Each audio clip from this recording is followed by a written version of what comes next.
오늘의 마지막 영상입니다. 자, 오늘 얘기하는 거는 이제 옛날부터 이제 현대 사회로 좀 이렇게 다가오는 역사적인 얘기들도 좀 있고요. 그러니까 미국 행정학을 중심으로 하는 뭐 행정학의 약간의 변화, 그리고 행정학의 뭐 위기, 뭐 이런 얘기들을 하고 있는데 그렇게 어려운 얘기들은 아니에요. 왜 그러냐면은 지금 우리 지금 약 50명이 넘는 우리 수강생 여러분들께서는 이미 이 사람들이 얘기해서 바꾸라고 했던 세상에서 살아온 사람들이에요.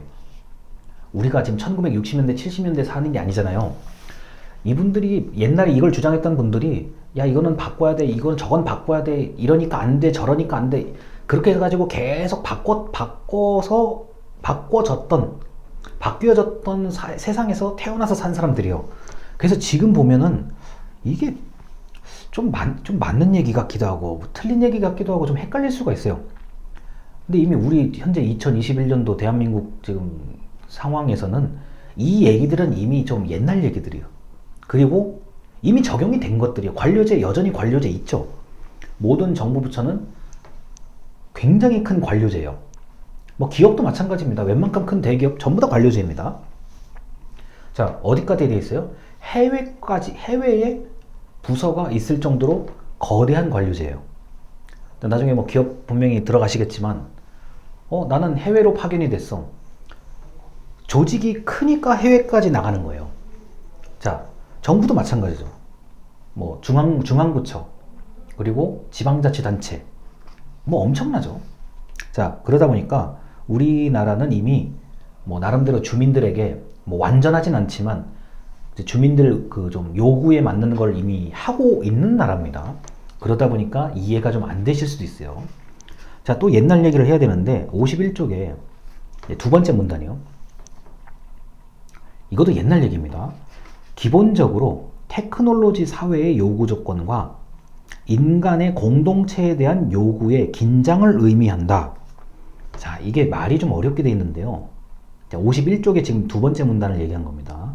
자, 기본적으로 테크놀로지자 기술 사회의 요구와 인간 공동체의 그 요구 간의 긴장을 의미한다. 저는 이거 쉽게 얘기할 수 있습니다. 자, 급격한 기술 발달로 인간성에 대한 위기를 걱정한다예요. 이게 1950년대, 60년대 얘기죠.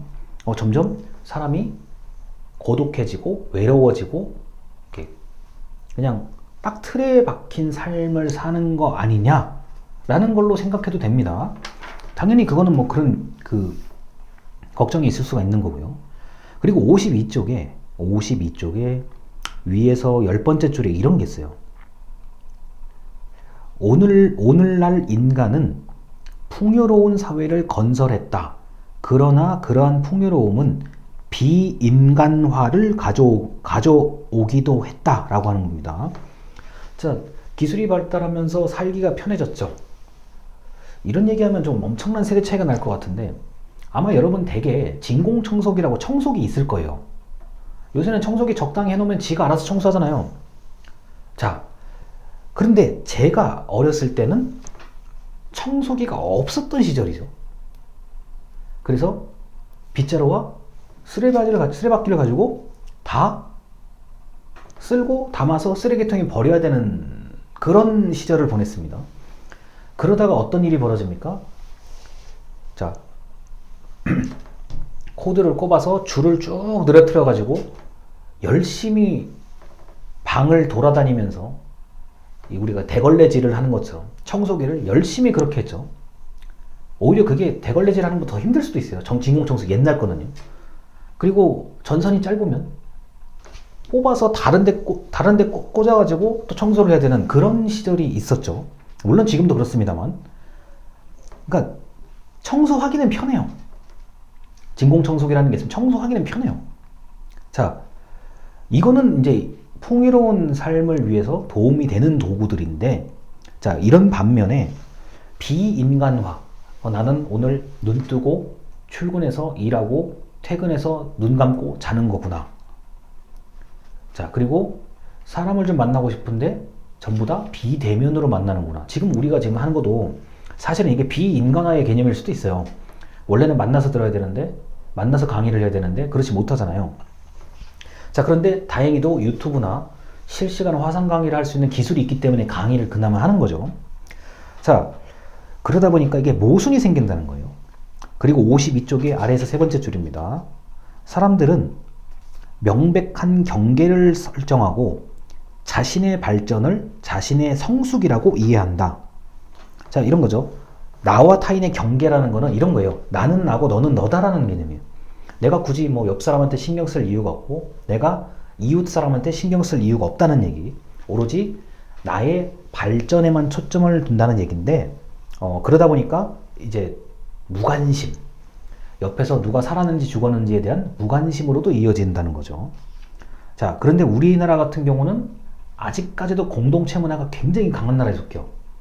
그러니까 겪어보셔서 아시겠지만 교복을 입고 반, 뭐 1반, 2반, 3반 반끼리 뭔가 하는 것도 있고 동아리 활동 분명히 해보셨을 거예요. 학교 다닐 때 동아리 활동 하시는 게 있고 또 대학교 왔는데도 또 동아리 활동하는 게 있고 뭐는 어디에 있고 뭐는 어디에 있고 굉장히 공동체가 강한 나라에 속해요. 그러다 보니까 요 얘기가 조금 안 하다 할 수는 있는데 대체적으로 맞는 얘기입니다. 자, 그리고 넘어갈게요. 그러면 이렇게 내가 중요한 사회가 된다고 하면 그럼 정부는 어떻게 해야 될 것인가? 54쪽입니다. 54쪽에 거기에 반괄호 1번에 고객관계라는 얘기가 있죠. 그 부분입니다. 조직이 고객에게 취해야 하는 자세는 봉사조직과 유사하다. 여기서 말하는 조직은 정부입니다. 정부는 봉사조직처럼 자, 주민들을 대해야 된다. 근데 이제 좀 말이 이상하죠. 이걸 약간만 바꾸면은 사회복지관, 복지관 같은 데에서 이제 사회복지사 하시는 분들이 우리 클라이언트, 자, 오시는 분들, 뭐 어르신이면 어르신, 뭐 장애인이면 장애인, 이제 대한다는 거예요. 그런 의미가 있습니다. 그 다음에 이제 아래에서 다섯 번째 줄이요. 54쪽에 아래에서 다섯 번째 줄. 권위의 관계는 수평적인 것이다. 많이 수평 관계가 이루어졌죠. 현재 우리나라는 많이 수평적인 관계가 이루어진 상태입니다. 과거에는 어떻게 됩니까? 그냥 주는 대로 받아야 되는 거죠. 나는 사실 이거 필요 없는데 그래도 주는 대로 받아야 되는 그런 시기가 불과 20년 전이었죠. 자, 이런 게 있다는 거고요. 자, 그리고 넘어갑니다. 56쪽에 그 중간에 영어 문장이 좀 나와 있는 부분이 있어요. neglect of meta, 자, 이렇게 써 있는 얘기들이 있죠. 이게 말이 어려서 그렇죠. 형이상학적 사고의 부재라고 되어 있는 건데요. 이게 철학이 없다는 거예요. 철학이 없기 때문에 다른 말로 영혼이 없이 그냥 일만 한다는 거죠. 여러분이 아마 직장 생활을 하다 보면 영혼 없는 어떤 행동을 할 수밖에 없는 일들이 많습니다. 철학이 없는 것을 이제 지적한다는 거죠. 그리고 아래서 세 번째요.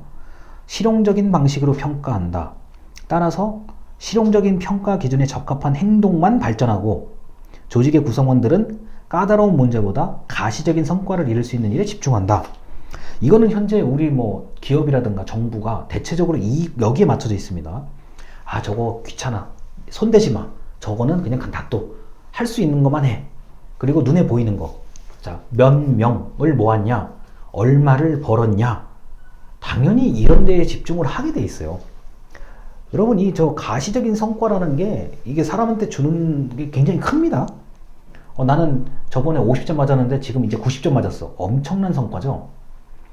근데 눈에 안 보이는 거는 안 해버린단 말이에요. 그게 중요한 거일지라도 안 한단 말입니다. 자, 그리고 57쪽의 위에서 여섯 번째 줄입니다. 생명체가 아닌 조직이 실제 활동의 주체인 것처럼 인식한다. 자, 다시요. 생명체가 아닌 조직이 실제 활동의 주체인 것처럼 인식한다. 자, 이런 겁니다. 우리 강의 자료에 보면은 여기 몰개성화라는 단어가 있어요. 조직의 이름으로 몰개성화된다. 대표적인 게 이런 겁니다. 나라는 김영재가 아니라, 야, 나는 무슨 기업이야. 난 무슨 기업 다녀. 나는 무슨 대학 다녀. 그 개인의 개성이 중요한 게 아니라 조직이나 기업이나 대학교나 뭐 정부라든가 이런 이름 속에서 활동한다는 거죠. 그래, 저 사람 참 부럽다. 저 사람은 저런 회사 다녀서 참 내가 가고 싶은데 내가 가고 싶은 저런 회사를 다니는구나. 그러니까 내가 드러나는 게 아니라 조직이 나 대신 드러나는 거예요. 이런 일 많이 겪습니다. 특히 뭐 여러분들이 뭐 많이 들어보셨겠지만, 야 뭐 너 어느 대학 다니냐, 뭐 너는 어디 회사를 다니냐, 너는 뭐 공무원이 뭐 이거 있잖아요. 그게 지금 이 개념이에요. 조직의 이름 아래 내가 묻혀버리는 거예요. 그리고 어떤 경우는 조직의 도움을 받는 경우들이죠. 야 나 거기 기업 다녀 그러면 굉장히 다른 사람들이 좀 뭔가 대우를 해준다든가 등등이요. 자, 57쪽에 그리고 아래서 세 번째 줄입니다. 조직의 구조와 제도에 맞는 인간이 만들어진다라는 거죠.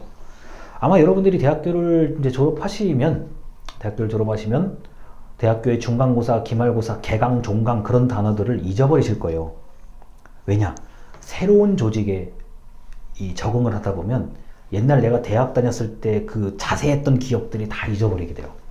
얼마 전에 저한테 그 공공기관에 이제 입사한 학생이 카카오톡으로 왔습니다. 공공기관에 입사했습니다 얘기를 해요. 그래 어디냐? 근데 말하면 다 알만한 공공기관입니다.